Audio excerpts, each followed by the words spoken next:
12 seems to be the age when kids start putting the heat on their parents about the truth behind Santa. I was certainly no exception to this rule. How were Santa's elves able to make that video game I wanted in their workshop? I thought Nintendo owned Mario. Or how about the ever-infamous visiting every house in one night question? Did the jolly old man own some kind of time-extending device? Or perhaps the most obvious question of all, how could he have lived for this long? A lot of people say he trains apprentices who take his place every few decades. Others claim he's just immortal. As for everything else, magic seemed to be the universal lie everyone had agreed on. Whatever the case, I just went with the conclusion that it was my parents' doing. Of course, they'd deny it and claim ignorance if I confronted them, but it wasn't enough to dissuade my beliefs. So, one Christmas Eve, when I couldn't sleep, as these questions danced among my dreams of sugar cereals and new games, I decided to investigate the noises coming from my living room. This time, surely, I would catch my dad or mom in the act of stowing presents under the tree. At least then, they'd let me in on the truth. But as I entered the living room, I saw a man before me that I did not recognize. He was dressed in red and white, with a slightly overweight body, and he wore a stringy, fake white beard. His hair, or what remained of it, was graying around the edges of his classic Santa hat, and his eyes were wide with fright as he dropped a present under the tree. Being the intuitive youth I was, I came to one of two conclusions. Either this man was a home invader stealing my family's gifts, or this was the real Santa. I opened my mouth to scream, but the man rushed toward me and covered my mouth. "Shh, shh," he said, putting his finger to his mouth, trying a smile. Tears began to roll down my cheeks. I was petrified of this man. And slowly, he took back his hand and extended it towards me. "It's all right there, little one. You know who I am, right?" I nodded, not shaking his hand back. The trembling man nodded as well, then grabbed an empty sack lying on the floor and gestured to the tree. "Look, see? I bring gifts. Now run along to bed, or I might have to put you on the naughty list."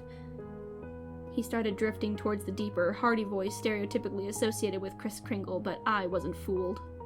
Regardless, I wiped my eyes and began to step back from the living room, trying to create some distance between me and the stranger. The man simply watched, wiped his brow, and proceeded to approach the fireplace. I stopped and observed, confused as to how he was going to leave my house.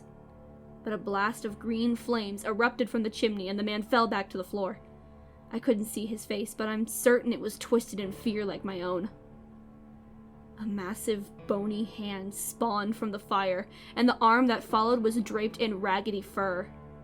Then another arm, and then the skull of some wild creature with two large horns followed, nearly as large as the fireplace itself. The bones popped and snapped as it slammed its hands onto the floor. The entire monster was engulfed in the flame, yet it did not seem to be burning anything in the house. "Eddie," the monster declared, speaking to what I guessed to be the man on the floor. "No, no," Eddie shouted back. "I did my part. See? 10,000 houses, just like you said, right? 10,000! I did my part!" "And yet you allowed a human child to see you. You know the rules."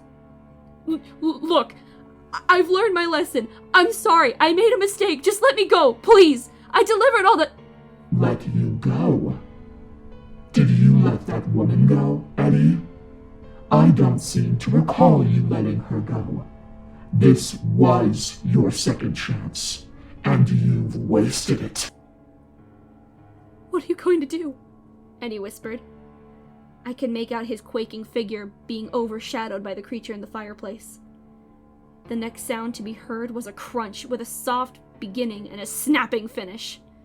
I jumped as the sound repeated a few times, finally letting out a shaky breath. I prayed in my head that it wasn't what I thought. But when the creature reared its head towards me, I saw the red and white pants hanging from its mouth as it chewed on Eddie's corpse, then watched it slurp up his legs like strands of spaghetti. I covered my eyes and tried to tell myself it wasn't real. It wasn't real. It wasn't real. After a quiet minute, I peeked between my fingers to see the monster staring back at me from the fireplace. The pace of my breathing grew quicker and sharper, my eyes unable to escape from the grasp of those empty eye sockets. Now, run back off to bed, little one, or else I might put you on the naughty list.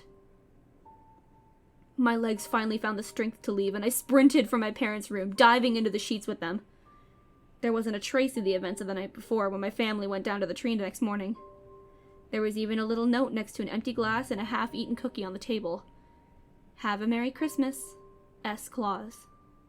As much as I tried to take in the warm, comforting atmosphere that came with Christmas Day, I couldn't stop watching the fireplace, terrified that that monster would return. At least, now I knew the truth about Santa Claus.